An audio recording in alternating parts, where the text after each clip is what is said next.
गूंगी हुई आज कुछ ज़बान कहते कहते, गूंगी हुई आज कुछ ज़बान कहते कहते, हिचकिचा गया ख़ुद को मुसलमान कहते कहते।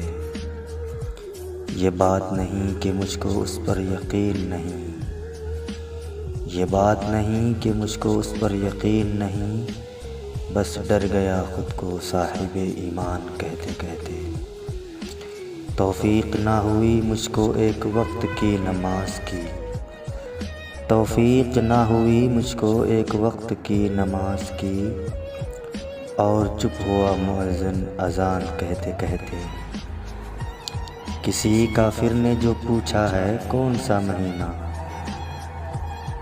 किसी काफिर ने जो पूछा है कौन सा महीना, शर्म से पानी हाथ से गिर गया रमज़ान कहते कहते। मेरी अलमारी में गर्द अटी किताब का जो पूछा, मेरी अलमारी में गर्द अटी किताब का जो पूछा, मैं गिर गया ज़मीन पर कुरान कहते कहते।